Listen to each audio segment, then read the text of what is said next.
Assalamualaikum warahmatullahi wabarakatuh. Wassalatu wassalamu asrafil anbiya'i wal mursalin.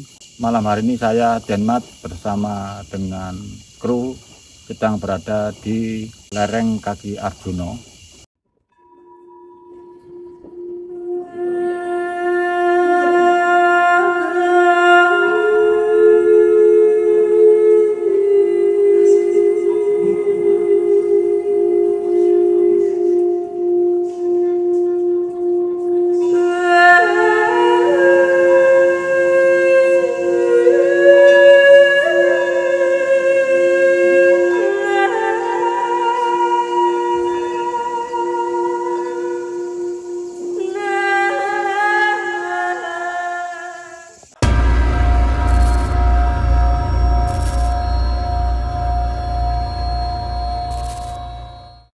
Saya Denmat bersama dengan kru sedang berada di lereng kaki Arjuna pada ketinggian kurang lebih sekitar 1300 mdpl di daerah tempat berkumpulnya para supranatural, para orang-orang laku hatinya, laku perilaku untuk mencari sebuah ilmu, yaitu tepatnya berada di Gua Antaboga.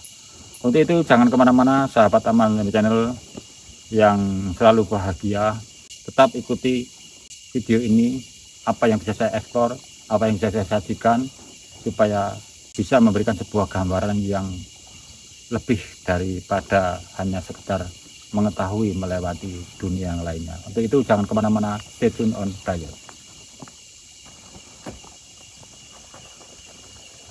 Sahabat Amandanu Channel yang selalu bahagia, mudah-mudahan pada malam hari ini, biasanya saya menaruh doa ini di belakang, tapi ini sengaja pada khusus hari ini, pada episode ini saya dari ketinggian lereng Gunung Arjuna selalu mendoakan semoga pemirsa Amandanu Channel selalu diberikan kesehatan, diberikan ketenangan keluarga, diberikan ketambahan iman di dalam agamanya, dijauhkan dari segala macam penyakit, segala macam gangguan, dan selalu dirahmati oleh Allah.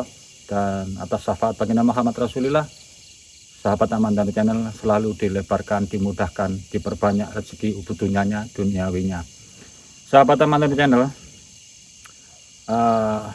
memang tempat di sini adalah satu tempat yang sangat istimewa, di mana tempat ini mengandung di samping sebuah legenda yang akhirnya menjadikan sebuah bagian dari mitos masyarakat, khususnya masyarakat Indonesia.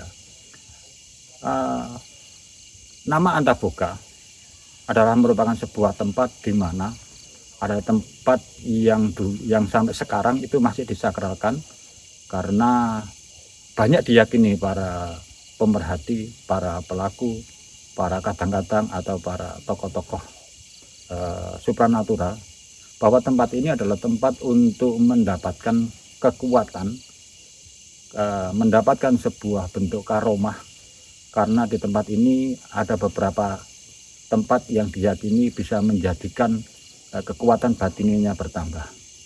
Sahabat Amandanu Channel, bahwa sejarahnya Antaboga itu adalah sebuah kondisi yang dipercaya oleh masyarakat zaman Hindu Buddha.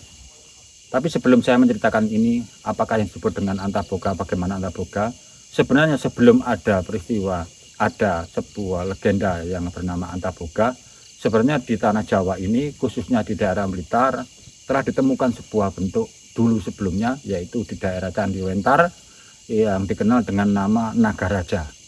Nah, setelah proses Nagaraja dengan mulai bangkitnya dan ketuaan daripada Mojopahit, maka muncullah kondisi yang disebut dengan pemahaman tentang tempat yang disebut dengan Antaboga.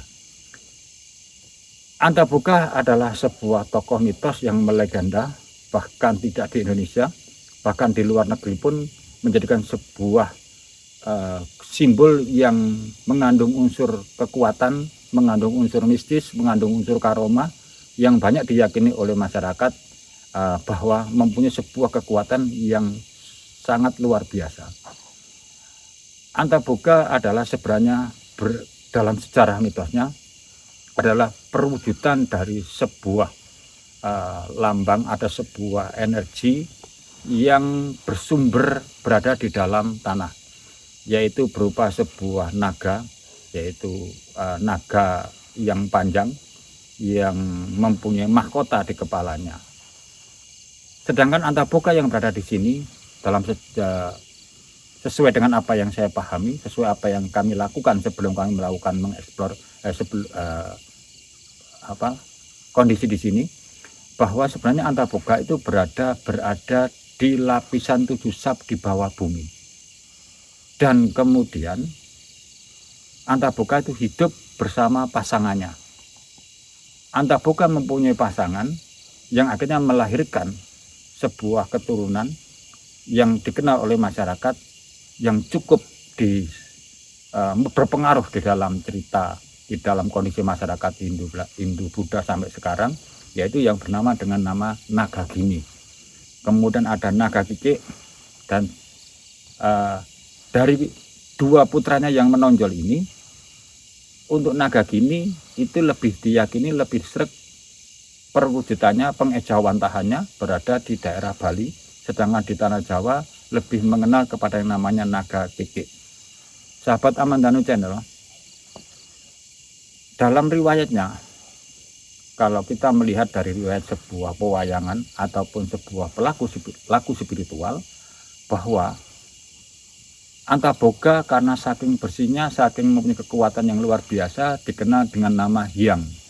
Akhirnya masyarakat menyebut dengan nama Hyang Antaboga.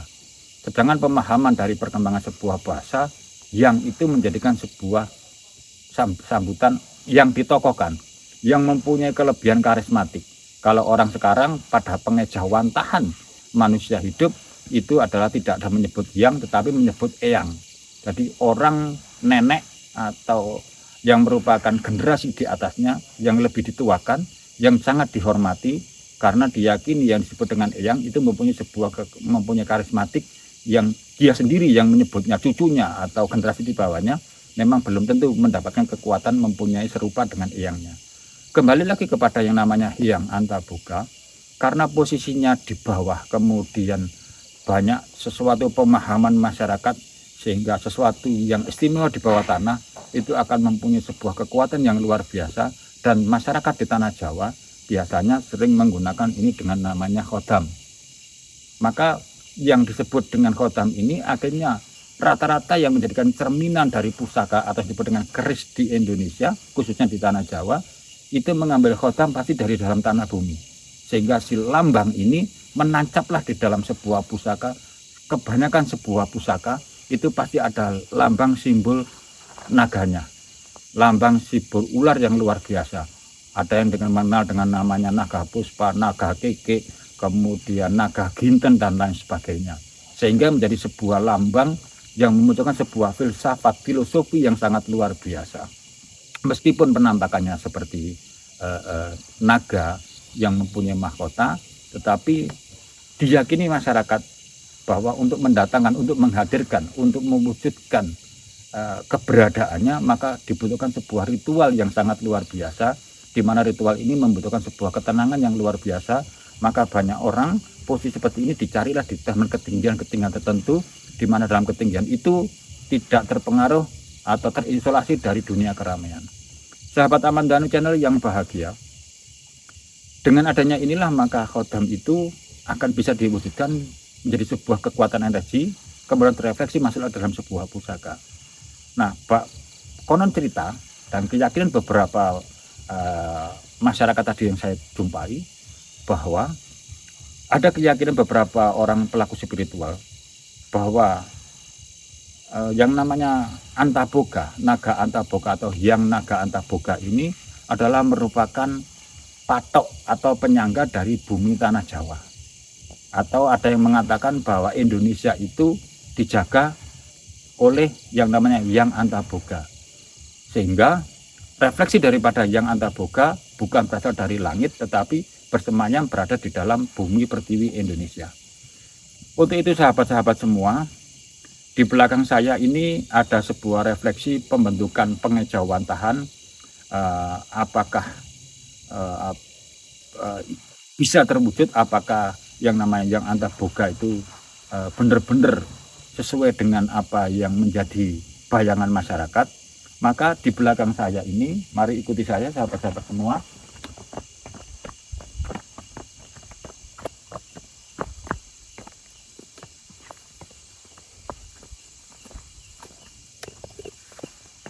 Inilah refleksi daripada apa yang disebut dengan yang Antaboga.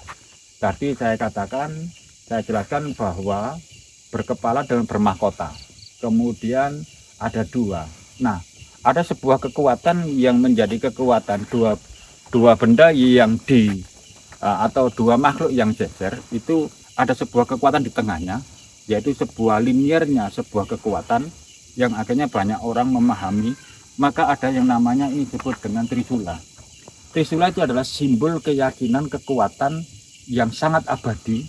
Sebenarnya pemahamannya di dalam dunia Islam itu adalah sampai kapanpun yang dipertanggungjawabkan menghadap kepada Tuhan yang Maha Kuasa atau Allah Subhanahu wa Ta'ala adalah di dunia wal akhir adalah 3 perkara kehidupan. Jadi artinya kehidupan kesempurnaan di dunia ini adalah manusia yang berpasang-pasangan. Jadi antara suami dan istri. Nah, refleksi keduanya ini biasanya identik karena pemahaman yang dilihat oleh masyarakat, pemahaman secara spiritual antara yang Antaboga dan Dewi istrinya itu adalah bentuknya sama, sehingga banyak orang yang merefleksikan bentuk ini adalah identik antara laki dan perempuan. Hanya saja keyakinan yang bisa diterima secara spiritual pada saat Antaboga ini bercerita atau bersuara, ibaratnya manusia berkata-kata atau berucap, itu baru manusia bisa membedakan apakah yang ini yang laki atau yang perempuan. Nah, kalau dilihat secara spiritual penampakannya di sini, memang yang di sebelah sini adalah laki-laki, yang di sebelah sana adalah perempuan. Nah, kebetulan yang laki-laki ini menghadap ke barat, ini tanpa disadari sering dilakukan, ini menghadap ke barat, yang perempuan menghadap ke timur, sebagai bentuk pengejawantahan sebuah kekuatan sumber asal kehidupan. Sahabat semua, refleksi ini adalah bagian yang bisa memberikan sebuah gambaran. Bahkan maka banyak konon di dunia barat diyakini naga ini bisa mempunyai sayap. Refleksi memvisualkan karena dengan kekuatan gaib itu bisa seperti terbang, maka di luar negara Indonesia itu sampai direfleksikan bahwa naga ini mempunyai sebuah sayap yang berada di antara kakinya yang di depan. Sahabat Aman Tanu Channel yang sangat bahagia, terkait dengan Antaboga, bahwa ada sebuah pembelajaran, ya, pembelajaran yang sangat luar biasa yang nanti akan saya sampaikan, karena ini terkaitan dengan apa yang menjadi bagian ritual yang dilakukan oleh para pelaku spiritual, yaitu di sebelah ujung di sana itu ada sebuah gua yang diyakini menjadi gua yang Antaboga, dan kemudian ada potongan bentuk mahkota yang berada di sebelahnya. Sedangkan ada sebuah keunikan di daerah Lembah Arjuna ini, bahwa untuk mencapai tataran kesempurnaan setelah dari tempat di sini di yang Antaboga, maka pelaku spiritual harus melakukan perjalanan yang lebih tinggi, yaitu mendaki lagi ke sebelah atas menuju beberapa tempat, 3 tempat yang pada akhirnya ada tempat yang disebut dengan Tanpa Kayangan, atau disebut dengan namanya ada tempat itu yaitu puncak yang disebut dengan puncak yang semar atau yang samar di atas sana. Cuman sahabat semua, untuk mencapai ketinggian yang di atas di dekatnya pucuk Arjuna itu membutuhkan waktu yang sangat luar biasa dengan peralatan yang harus lengkap, karena di atas oksigennya sangat tipis. Untuk itu sahabat Aman Tanu Channel yang selalu bahagia, tetap kembali lagi saya ingatkan, tetap di video ini sekali lagi ikuti langkah saya akan apa yang akan saya ekspor lebih jauh.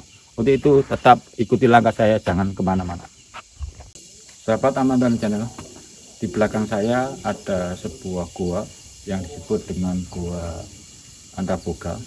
Jadi keterkaitan secara filosofinya bahwasanya setelah merefleksikan bisa ketemu dengan yang Antaboga, untuk mencapai ketemu pengejawantahannya adalah manusia harus melakukan tapa brata atau melakukan ketenangan atau mengheningkan sesuatu dirinya Kebetulan di sini direfleksikan tempatnya dipakai adalah di belakang saya, maka mari kita masuk ke dalam untuk melihat apa sebenarnya yang ada di dalam.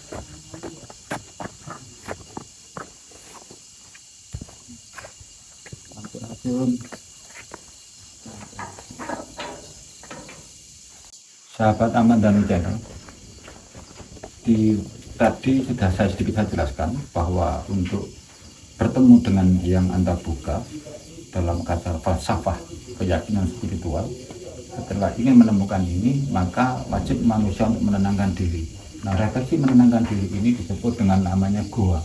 Goa artinya pencerminan di dalam diri, di dalam relung jiwa manusia, karena disinilah titik di mana manusia bisa menyemayamkan jiwanya di dalam dirinya, maka akan menemukan ketemunya ketenangan, ketemunya terbukanya mata batin, ketemunya sebuah petunjuk-petunjuk yang diinginkan oleh siapapun yang melakukan ritual seperti ini.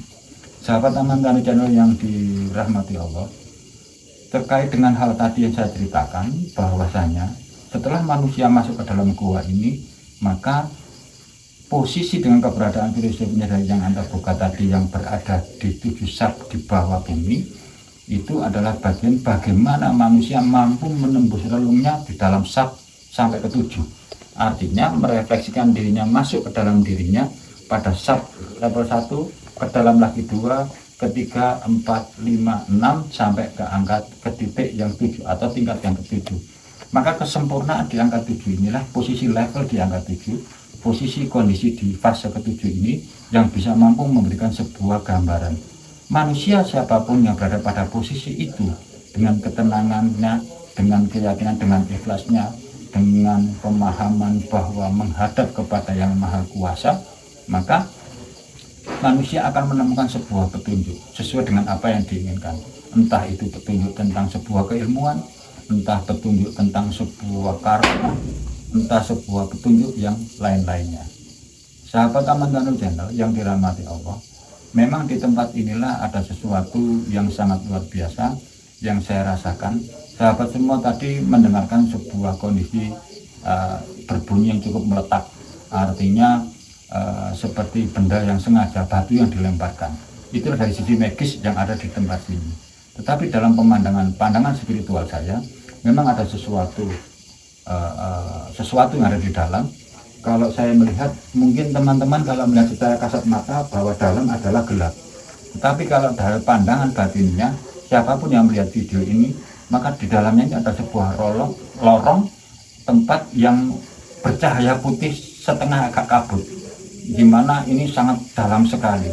Nah, visual dalam ini semakin ke dalam ini ada, kalau dilihat secara kami tidak boleh bisa masuk, tapi secara relung dalam hatinya itu ada sebuah 7 sab rolong yang ke dalam. Cuman karena sekali lagi mohon maaf sahabat-sahabat semua, kita tidak bisa masuk ke dalam karena sudah dibatasi oleh sebuah aturan yang dibuat oleh pengelola atau pemelihara atau pemangku tempat sini.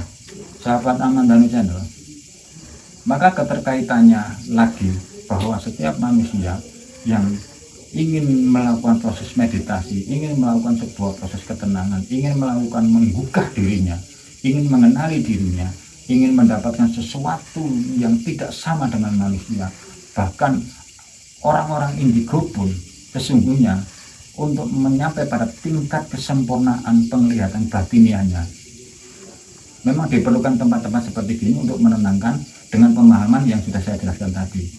Karena apa? Semakin manusia mendengarkan hatinya, semakin masuk ke dalam hatinya, semakin dia mengenali dirinya, maka semakin terbukalah mata hatinya. Sahabat Aman Danu Channel yang bahagia, harus dibedakan antara mata batin dengan mata ketiga. Mata batin dengan mata ketiga sangatlah jauh beda. Maka pemandangan dalam zaman Hindu Buddha, orang hanya mengenal mata ketiga yang berada di antara kedua alis mata. Tapi dalam konsep batiniah yang dilakukan para spiritual dan tokoh di sini, yang disebut dengan melihat alam gaib adalah dengan menggunakan mata batin. Beda yang sangat jelas adalah jika kita hanya melihat dengan mata ketiga kita, kemampuan kita melihat secara spiritual itu sangat terbatas. Tetapi jika siapapun pelaku dengan ketenangan sudah bisa masuk relungnya di dalam gua dirinya, yang jumlahnya besar 7, maka akan jauh lebih terang untuk melihat kondisi dimensi-dimensi yang lainnya. Maka sebagai puncaknya untuk menemukan ini harus ditemukan sebuah konsep yang disebut dengan ilmu Jawa, yaitu batu tulis. Batu tulis adalah tempat sebuah kuncup di mana pusat manusia jiwanya untuk menempati tempat itu sebagai singgasana di dalam dirinya. Maka itulah bentuk perwujudan sebuah kondisi yang disebut dengan kiblatnya manusia, di mana kalau mau menghadap atau menyembah atau mendatangi atau berkomunikasi dengan Tuhan yang Maha Kuasa. Sekali lagi, tempat di sini adalah bagian untuk memperkuat, untuk memberikan sebuah konsep pembelajaran. Sahabat Aman Tani Channel, selain tempat sini memang ada satu tempat lagi sebagai perwujudan bagaimana pengolahan jiwa yang paling sempurna.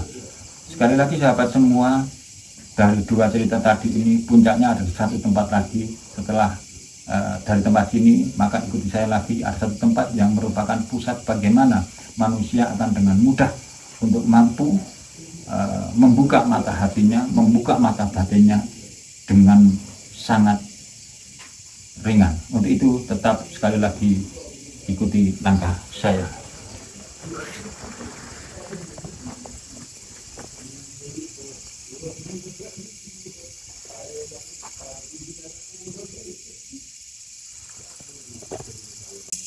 Sahabat Taman Danu Channel, tempat ini kalau di kebanyakan orang menyebut adalah bagian dari sebuah altar, disebut dengan altar karena luas. Dulu di tempat ini dekat siku-siku ini sahabat semua ada sebuah kayu-kayu yang dipakai untuk tiang-tiang. Jadi tiang di atasnya ada sebuah gazebo, tapi karena dimakan usia akhirnya kayu-kayu ini hilang. Lah tempat seperti ini adalah tempat pura sasaji atau tempat di mana manusia melepaskan dirinya, bisa bermeditasi, menenangkan diri, merefleksikan, menyatu dengan alam tanpa ada sebuah hambatan yang bersifat duniawi. Maka tempat ini biasanya dipakai, ada sebuah petuah-petuah yang dilakukan oleh gurunya atau resi di zaman dahulu, ataupun seorang tokoh yang menggulawentah atau mengajari para murid-muridnya yang sedang melakukan konsep pemahaman atau pendalaman tentang batiniah. Maka banyak orang seperti hal ini adalah bagian meletakkan sebuah simbol sebuah simbol bahwa ini adalah sebuah duporatus atau yosua yang berbau wangi. Maka konotasi yang dipahami adalah wanginya ini adalah bagian refleksi di dalam hati atau di dalam roh spiritualnya mereka, sehingga keyakinannya dengan hati atau rohnya yang berbau wangi itu gampang untuk menyatu dengan yang namanya Sang Yang Widi. Kalau di dalam zaman sekarang dengan perkembangan Islam disebut dengan bisa hati yang bersih, melambangkan sebuah bau yang wangi. Kemudian bau wangi itulah sebuah jiwa yang wangi, itu adalah jiwa yang digandaki Allah Subhanahu wa Ta'ala atau guru siapapun yang mengajari setiap muridnya, sehingga keyakinan itu yang akan memudahkan menyatunya jiwa manusia atau ruh manusia dengan Tuhan pada saat ingin mendalami atau mengenali Tuhannya atau Allah Subhanahu wa Ta'ala di dalam setiap kapasitas masing-masing manusia. Untuk itu sahabat semua, setelah proses dari lakukan tari tadi itu dari bawah, kemudian melakukan tapa brata di goa Antaboga, kemudian dia merefleksikan di sininya, melepaskan semua urusannya dengan yang namanya alam semesta. Maka satu keyakinan terakhir yang ada di perilaku setiap siapapun melakukan adalah di tempat semedi yang terakhir yang berada di sebelah sana. Maka setelah ritual dilakukan, ritual pertama tadi sudah, ritual kedua sudah, ritual ketiga sudah, ritual keempat adalah terakhir, bagaimana manusia mampu menemukan titiknya untuk memulai sesuatu perjalanan spiritual yang menjadikan kesempurnaan di dalam seseorang untuk melakukan sebuah ritual rohani. Sahabat semua, ini adalah sebuah refleksi yang sama yang sering diyakini bahwa yang namanya tadi itu ini Yesua ini adalah wanginya, kemudian selalu ada yang digarami dengan namanya bunga, kemudian dia barengi dengan air. Sebenarnya penjelasannya secara metafisik atau secara keilmuan bahwa bunga itu adalah pada saat rohnya sudah berbau wangi, maka mentalitas hati seseorang harus bisa seperti kunturnya sebuah bunga yang sedang mulai untuk berkembang. Kemudian ketika hal ini biasanya terrefleksi dengan adanya sebuah air, karena air memfilosofikan di dalam diri manusia adalah ketenangan mental, pengendalian di dalam setiap orang melakukan ritual, melakukan meditasi, melakukan zikrullah, melakukan sebuah tapa brata. Karena tanpa pengendalian yang namanya adanya dimensi air ini, manusia akan bisa mengalami sebuah hal yang sangat tidak baik jika melakukan proses meditasi. Sahabat semua yang bahagia, di sebelah sana ada sebuah batu yang dikenal dengan monumennya daripada yang naga Antaboga, yang artinya batu ini filosofi daripada ujung mahkotanya, ujung mahkota daripada yang naga Antaboga, yang artinya adalah mahkotanya.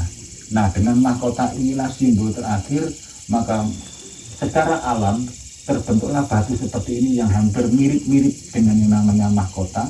Kemudian pasti selalu diidentikan dengan adanya dua payung, ya, yang disebut dengan kurung pinayungan, artinya sesuatu dimensi tertinggi untuk mencapai kepada Tuhan dengan mahkotanya, atau dengan puncak terakhir manusia melepaskan dirinya.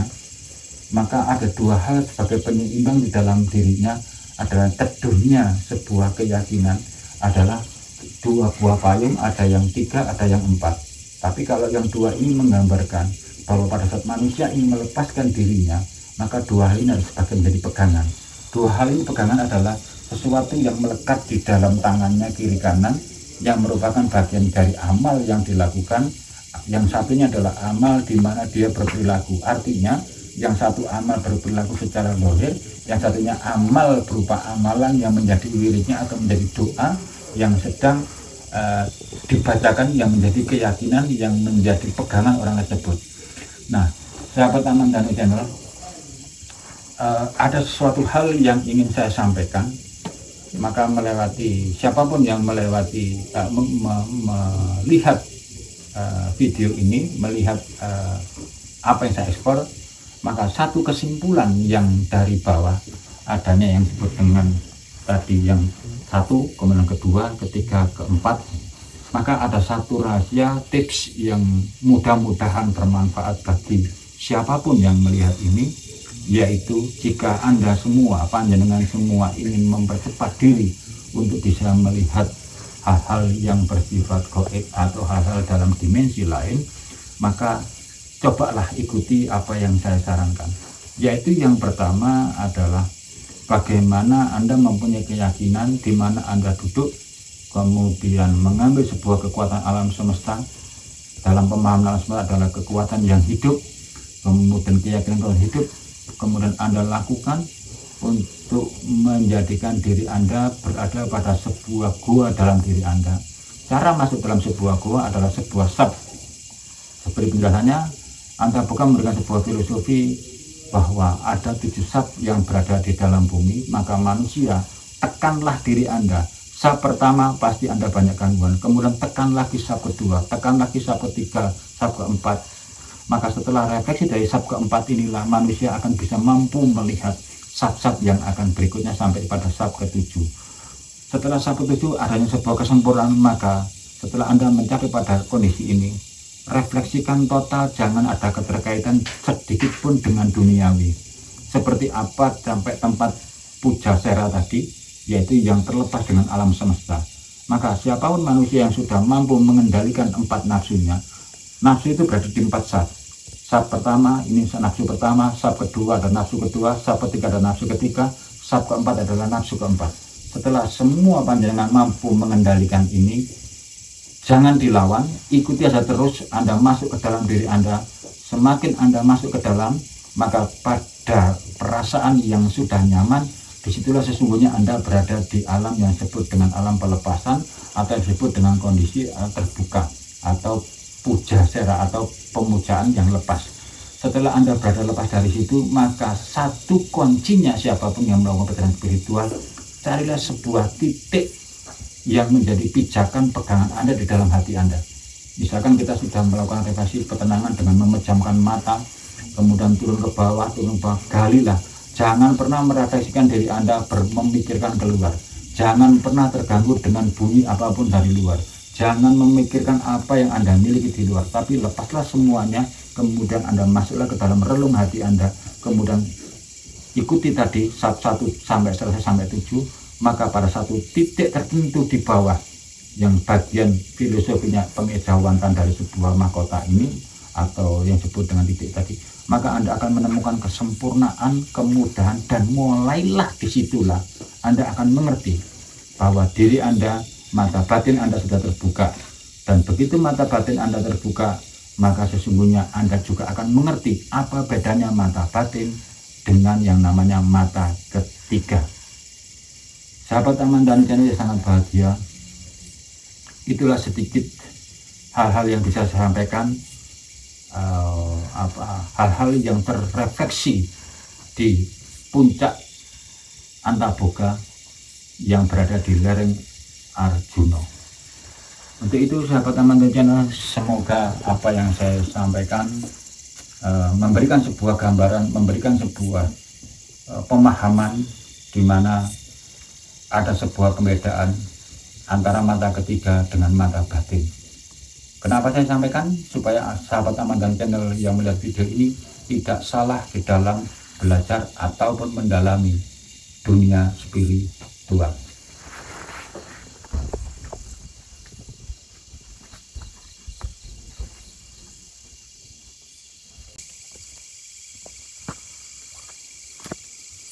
Sahabat Aman dan Channel, demikianlah yang bisa saya eksplor dari lereng Gunung Arjuna, tepatnya di tempat pertempaan para tokoh spiritual, para pelaku spiritual berada di lokasi Goa Antaboga. Ada beberapa hal atau beberapa hal yang bisa saya ambil hikmahnya pada malam hari ini, yaitu pembelajaran sebuah filosofi yang merangkum dari semuanya, bahwa filosofi yang ada di dalam ketinggian 1300 mdpl di lereng sebelah timur Gunung Arjuna, yaitu bahwasanya setiap manusia jika ingin belajar tentang spiritual, maka ada 4 langkah yang harus dilakukan. Yang pertama adalah pengendalian kepada 4 nafsunya. Kemudian jangan melupakan arti sebuah orang tua. Kemudian letakkanlah diri Anda ke dalam sebuah relung yang paling dalam di dalam hati Anda. Setelah itu lepaskanlah seluruh urusan duniawi Anda. Maka yang terakhir, carilah sebuah titik yang menjadi pusat keyakinan Anda untuk masuk ke dalam dimensi yang benar-benar murni, dimensi goib, dimensi supranatural, dan dimensi bukan mata ketiga, tapi dimensi mata batin. Sahabat Aman dan Channel, mudah-mudahan apa yang saya sampaikan bisa memberikan sebuah gambaran atau sama-sama saling belajar, sehingga siapapun yang melakukan hal ini maka akan menjadi sebuah kepastian bahwa kita mengetahui apa beda mata ketiga dengan mata batin.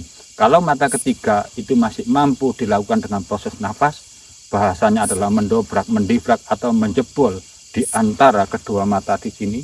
Ini adalah keyakinan, ini adalah tempat tembusnya manusia dengan gland pineal di belakang. Maka barang siapa yang sudah masuk kepada gland pinealnya, maka mata ketiganya adalah terbuka. Mata ketiga terbuka tidak sama dengan mata batin yang terbuka, karena dimensi mata ketiga sangat terbatas, sedangkan dimensi mata batin tidak terbatas. Sekali lagi mudah-mudahan apa yang saya sampaikan bisa memberikan sebuah wawasan kita bersama. Tapi ya kembali lagi lur, ojo lali lur, ya sampean delok driji sampean halus, sampean bahagia, Aku seneng, saya seneng, sama bahagia. Ojo lali subscribe sama tutul tup pada senenge, supaya saya jauh lebih giat untuk melakukan mengeksplor dan memberikan sebuah pemahaman dimanapun tempat yang saya tuju. Ada kurang lebihnya, saya Denmat Amandanu Channel beserta kru mengucapkan banyak terima kasih. Semoga video ini, konten ini, ataupun proses malam hari ini memberikan gambaran yang lebih jelas kepada diri kita. Tiada kadang, tiada retak. Ada kurang lebihnya saya mohon maaf. Tetapi walidaya. Assalamualaikum warahmatullahi wabarakatuh. Jumpa lagi pada video yang akan datang.